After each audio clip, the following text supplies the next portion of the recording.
374 বছরের পুরনো ঐতিহাসিক সিদ্ধেশ্বরী মন্দিরে 2500 কিলো চাল আর 3500 কিলো সবজির চূড়া বানিয়ে পালিত হলো 43তম অন্নকূট উৎসব। ব্যারাকপুরের দেবপুকুরে শ্রী শ্রী সিদ্ধেশ্বরী কালী মায়ের মন্দিরে প্রতি বছর মহা সমারোহে পালিত হয় অন্নকূট উৎসব।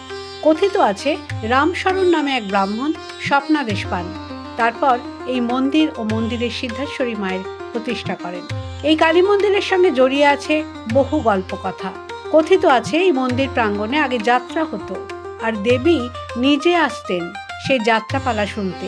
তিনি তার নাকের নথ ফেলে গেছিলেন এই মন্দিরে, যেটি কিনা পরে একটি তালগাছ থেকে উদ্ধার হয়েছিল।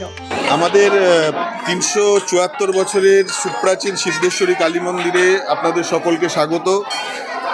আজ 43তম অন্নকূট মহোৎসব এই মন্দিরে অনুষ্ঠিত হচ্ছে।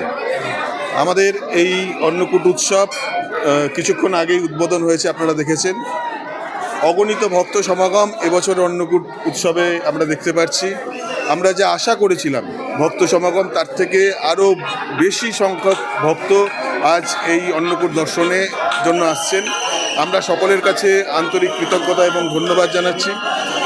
আমরা এবছর আমাদের নাট মন্দিরে অন্নের যে চূড়া এবং সবজির যে এখানে আপনারা দেখছেন যে এখানে যে প্রসাদ বিতরণ ভক্তদের জন্য করা হচ্ছে, এবং অন্য একটি আমাদের ব্যবস্থাপনায় রয়েছে পোলাও, এবং আরেকটি আমাদের ব্যবস্থাপনায় রয়েছে খিচুড়ি।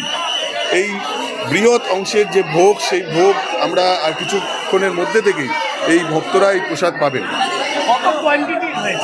আমাদের সবজি পরিমাণ প্রায় 3500 কিলো সবজি এবং আনুমানিক 2500 কিলো চাল, বিভিন্ন চাল নিয়ে আমাদের এই ভোগ হয়েছে, এবং তার সাথে মিষ্টান্ন, পায়েস এবং অন্যান্য খাদ্য সামগ্রী রয়েছে।